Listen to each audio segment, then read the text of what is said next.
Assalamualaikum warahmatullahi wabarakatuh.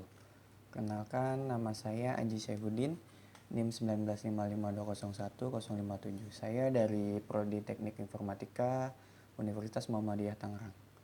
Saya di sini akan menjelaskan dari sebuah materi satu mata kuliah saya, yang dimana nama materinya itu adalah sebuah prototyping. Prototyping atau prototype adalah rancangan yang menyerupai bentuk aslinya sebelum suatu produk dikembangkan lebih luas atau sebelum produk tersebut dipasarkan.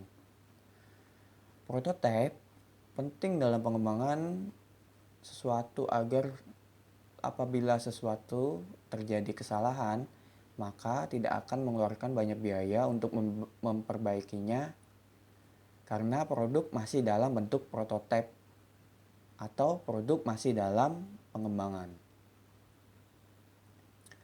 Prototyping dalam IMK sangat penting bagi orang yang awam di dalam dunia IT atau orang yang awam dalam merancang program yang berbasis IT.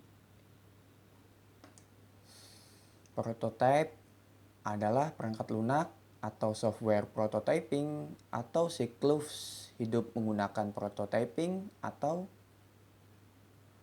life cycle using prototyping adalah salah satu metode siklus hidup sistem yang berdasarkan konsep model bekerja atau working model.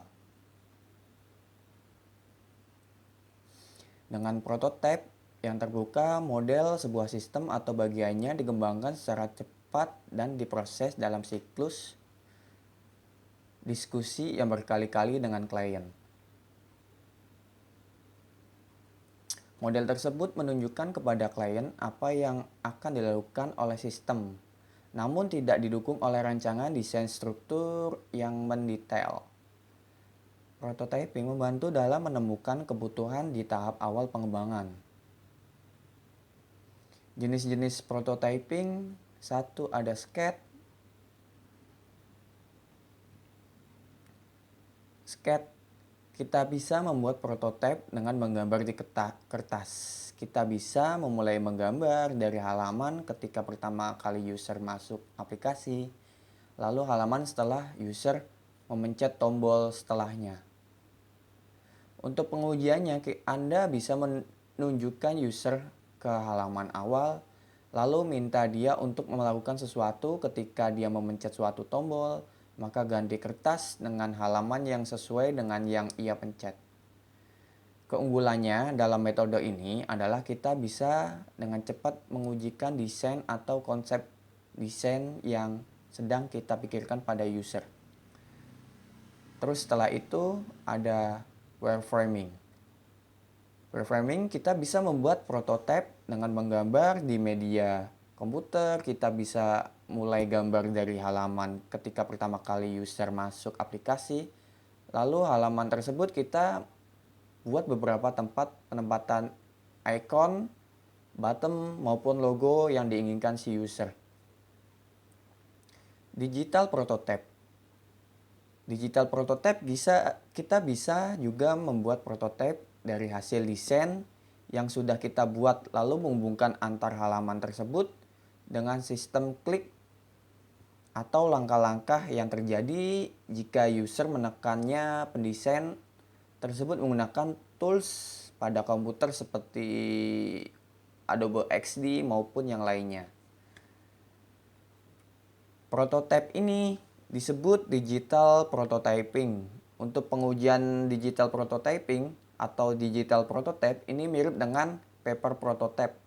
Hanya saja karena ini sudah dibentuk digital, jadi Anda bisa menaruh prototype ini di handphone Anda dan bisa mengujikannya dengan memberikan HP handphone Anda yang sudah terdapat prototype ini ke user.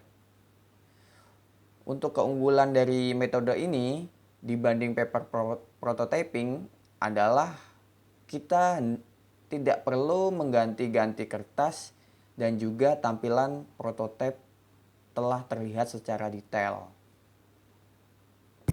Lebih baik pakai cara yang mana? Semuanya tergantung dari berapa lama waktu yang Anda punya untuk mendesain, sedetail apa Anda ingin mencari tahu rekreasi user dalam menggunakan desain Anda. Terus jika Anda ingin membuat yang lebih bagus seperti native prototyping, apakah Anda memiliki tim yang siap untuk membantu Anda menyiapkan prototipe tersebut? Jadi, apapun metode yang Anda gunakan, inti dari mengujikan prototyping, Anda melihat bagaimana user menggunakan desain tersebut. Setelah itu, ada dimensi prototyping. Representasi dari sebuah prototyping dapat dipertanyakan apakah hasilnya nanti akan dipresentasikan dalam sebuah konteks tekstual atau kata-kata berbentuk narasi, atau dilengkapi dengan tampilan visual serta diagram yang mendukung alur proses dari sebuah aplikasi. Lalu jangkauan. Prototyping dapat berupa tampilan antarmuka secara umum dan juga bisa dilengkapi dengan tampilan yang dilengkapi dengan contoh perhitungan ataupun tampilan data. Setelah itu ada eksekutabilitas. Eksekutabilitas dalam dimensi ini, prototyping dengan kategori kompleks dapat berupa sebuah contoh program setengah jadi yang benar-benar dapat dieksekusi atau dijalankan sehingga terbentuk sebuah simulasi seakan-akan nyata bagi para penggunanya. Setelah itu ada pematangan. Prototyping dapat melalui tahap-tahap tertentu sehingga mencapai sebuah tahap-tahap dianggap matang sebelum memulai sebuah proses pembuatan atau revolusioner mengganti yang lama.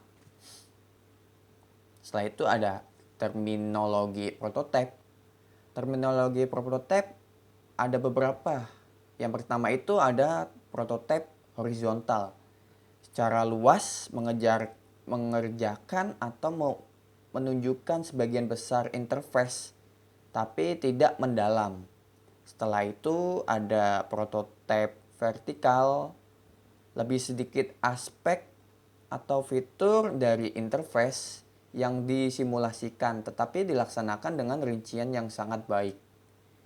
Setelah itu ada early prototyping atau prototyping cepat atau prototype cepat.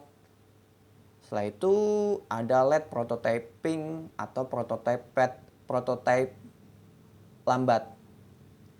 Setelah itu ada low fidelity prototyping atau prototype dengan singkat ketepatan yang rendah. Setelah itu ada mid fidelity prototyping, prototype dengan singkat ketepatan sedang. Dan yang terakhir ada high fidelity prototyping atau prototype dengan singkat ketepatan yang tinggi. Nah, setelah itu materi selanjutnya ada rapid prototyping. Rapid prototyping atau RP dapat didefinisikan sebagai metode-metode yang digunakan untuk membuat model berskala atau prototipe. Dari mulai bagian suatu produk ataupun rakitan produk secara cepat dengan menggunakan data komputer atau aided design atau CAD 3 dimensi. Nah, metode-metode prototyping itu meliputi langkah-langkah. Yang pertama, harus melakukan pemilihan fungsi. Dan yang kedua, penyusunan sistem informasi. Ketiga, evaluasi. Dan keempatnya adalah penggunaan selanjutnya. Teknik-teknik prototyping sendiri itu meliputi dari perancangan model, perencanaan dialog, dan simulasi. Ya, mungkin itu saja yang bisa saya jelaskan di materi prototyping ini dari mata kuliah saya yang berupa interaksi manusia dengan komputer. Kurang lebihnya mohon maaf. Wassalamualaikum warahmatullahi wabarakatuh.